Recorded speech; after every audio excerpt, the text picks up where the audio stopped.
So, as some of you may or may not be aware of, I have finally got this card game completed. It's finally available on GameCrafter.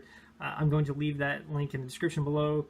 And basically, you can buy a pack of 18 cards, buy a few packs of those, and create 2 decks out of them, and sort of battle them out. What I want to do is I want to tell you how to play the game. Maybe not exactly get into super detail on it.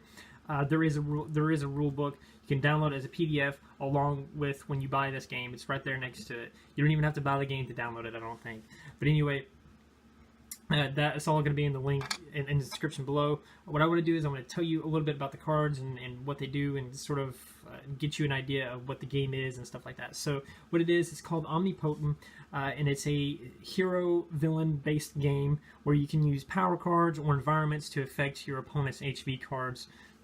So what I wanted to start out with is I want to start out with talking about each type of card. There's 3 types of cards.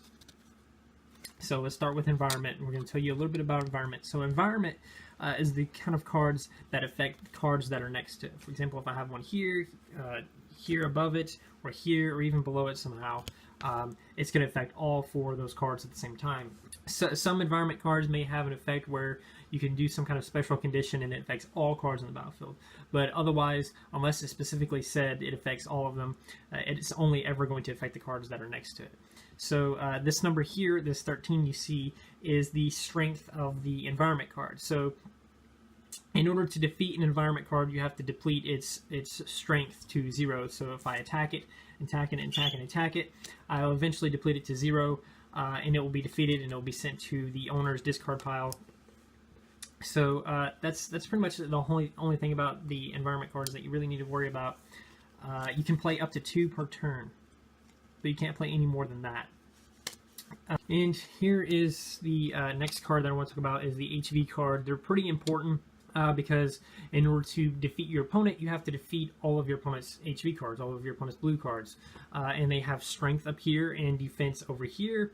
And then they also have these triangles underneath their name. And these triangles represent how many power cards they can hold. For example, this one can hold 2. So it can hold this one plus another one at the same time.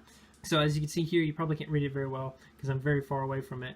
But this card is invisible as its effect. So an invisible card is a card that cannot be attacked unless your opponent flips a coin with the results being heads. So if I flipped a coin and the result was heads, then I'm able to attack it.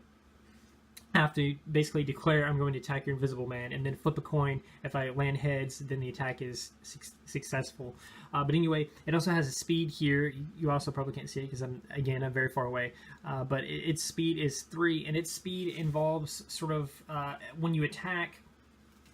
If a card has higher speed, as you can see here, it's hard to come. It's not really coming in focus.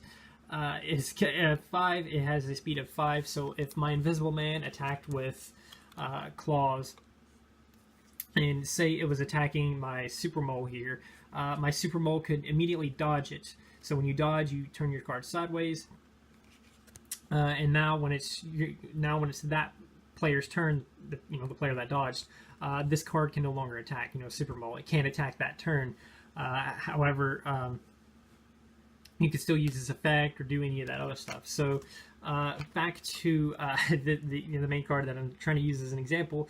This card right here. It has a list right here, separated by these little dashes, or these little lines. I mean, these are its types. So this is a magic type and a trait type, which means it can hold a magic type power card or a trait type power card. But it's not going to be able to hold like a projectile type or a tech type or something like that. However, if it's tech and trait, since it does match at least one of them, it can hold this card. And so power cards are even just as important as the HV cards, because HV cards cannot attack on their own. They have to use a power in order to do so. So, for example, if he had claws like so, then I can now declare my invisible man to attack with claws, and now his strength and defense is combined with the strength and defense of my power card. So now it would have 8 strength and 7 defense when it attacks. So let's say it attacks Super Mole, for example, and for some reason Super Mole is unable to dodge. Maybe it already dodged, which means it can't dodge again. for the rest of that turn. Then that would mean my Invisible Man would do my strength versus their defense. So 8 versus 4, it's obviously defeated. It's 8 versus 4. I have twice as much strength. So that would defeat Super Mole, and it would be sent to the Super Mole would be sent to the owner's discard pile. But anyway, that's pretty much that. There is one more thing. So there is a type advantage system in play for this game. So, for example, I have a sheet right here that's going to sort of tell you everything. So Elemental has an advantage over Magic. Magic has an advantage over Tech. Tech has an advantage over Projectile. And Projectile has an advantage over Elemental. So now, I'll tell you about Trait and Environment in a second, but basically, when a card has a type advantage, whoever has more type advantages. It doesn't matter if you have 1 or if you have 2. If your opponent has 3 or 4, more than what you have, and they're going to get the type advantage. And whoever has the type advantage gets 1 extra strength and 1 extra defense when they battle a card that doesn't have the type advantage. But anyway, Trait and Environment. So what happens is if a card that has Trait attacks an environment, the card with Trait loses 1 strength and 1 defense for that battle only. So it would do 1 less damage to this card instead of a bunch of damage. So that's the type advantage system that's in play for this game. So let's move on back to environments. So let's move these cards down for a minute. So some environment cards, as you can immediately see, something's off about this. It has infinite strength. So this means no matter how much you attack this card, it's not going to be defeated. You can't deplete any of its strength because it has infinite strength. So how do you defeat it is what you're asking. So the only way you're going to be able to defeat it is if you use an effect or some system to return it to the hand or discard it or do something to defeat it without attacking it. So for example, I have a card over here somewhere. Okay, so right here, Fireball, for example, if I use it as a counter, and I'll tell you about counters in a second, it allows you to send any card to the discard pile. So if I used it as a counter, I could choose that card, or I could choose an HP card or a power card or something to send to the owner's discard pile. But anyway, that's how infinite strength works. And again, let's go through these cards real quick. Some cards may have infinite speed. A card with infinite speed is pretty much always going to be able to dodge. It's going to dodge any card you want. So if a card has 99 speed somehow, this card's still going to be able to dodge that card. However, a card can only ever dodge a card 1 time per turn. So if it dodged a card, a second card can come in and attack it and possibly defeat it. So if you take another look at this card, you probably can't see it. Again, it's far away and it's hard to come in focus, but this card is a genius. So what that means is a card that's a genius doesn't need a power card in order to attack. So this card, you can play it and then immediately just start attacking with it. However, a card can only ever attack once per turn. So that's sort of infinite speed and infinite strength and stuff like that. So that's pretty easily understandable. So let's move on to Fireball and projectile type powers. So projectile types are a little tricky to use to a certain degree, but basically if you attack with a projectile type power, they also have speed.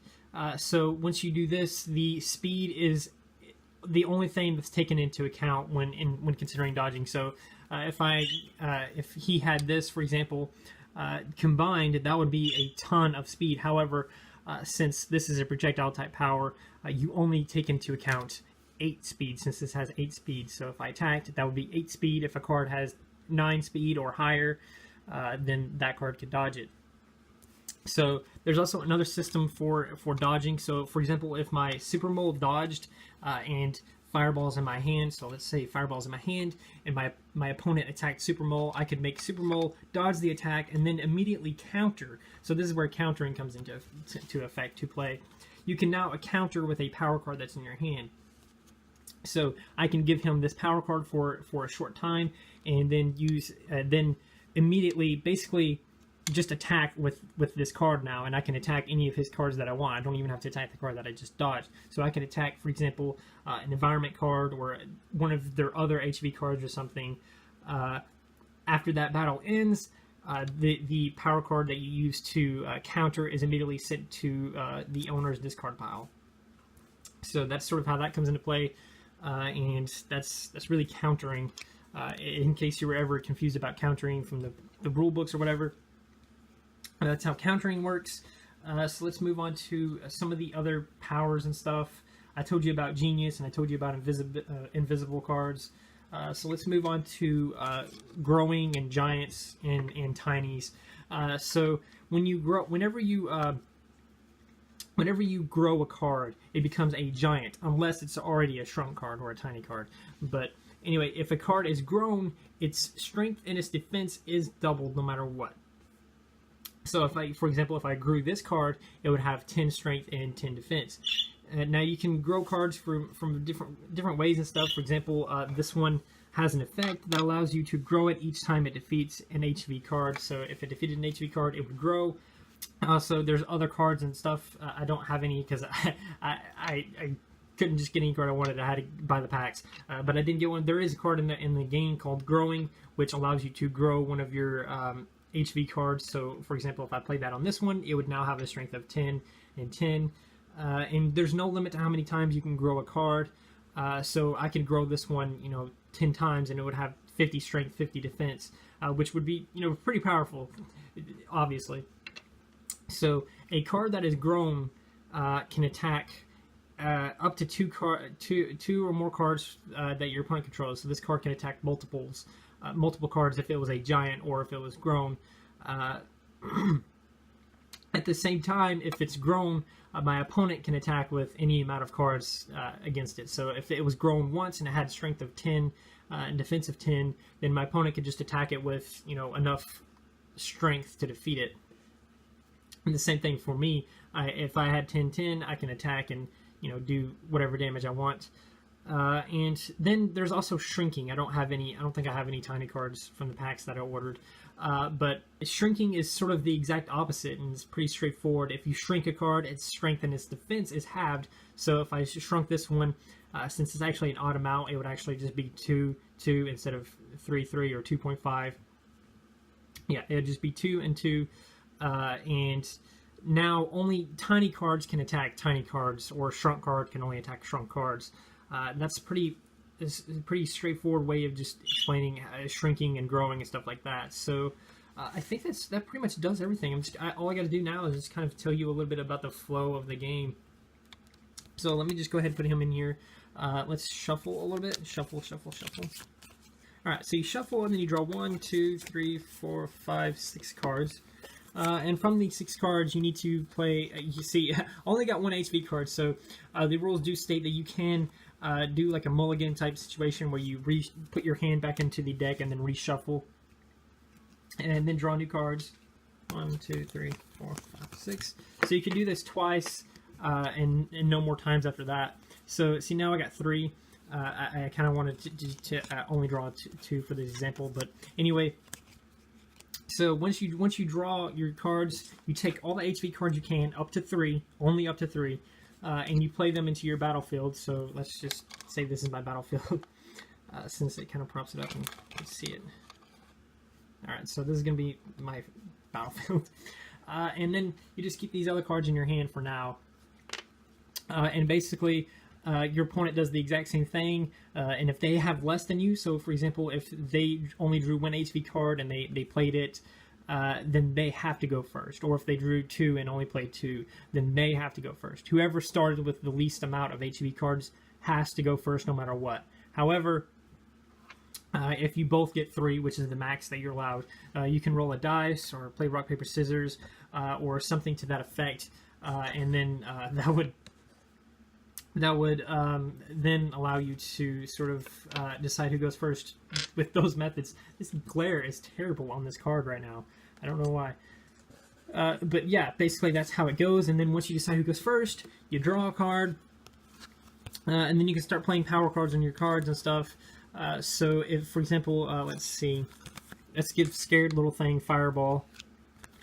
So let's put these down for now. So let's give him Fireball. So now he has Fireball. However, I cannot attack the turn I give him a power card. Actually, let's kind of change that because the glare is really bad on this card. for some reason. Let's say I gave it to tree, since it's also elemental, and that won't be confusing. Let's say I give that to him. The glare is pretty bad on that. Okay, there we go. So let's say I give it to a tree, and now that's pretty much all I can do. I can give one of my other cards, one of these other power cards, and I can also play my environment or whatever. You can. A quick thing about the environments, you can also play them on your opponent's side. Just make sure it's facing like this. So for example, if this was the opponent's battlefield area, then you can make sure it's like this and not like this, or some kind of confusing shape or something, so you don't get confused. But you can also play these cards and stuff like that. But once you give a power card to a HV card, it cannot attack that turn.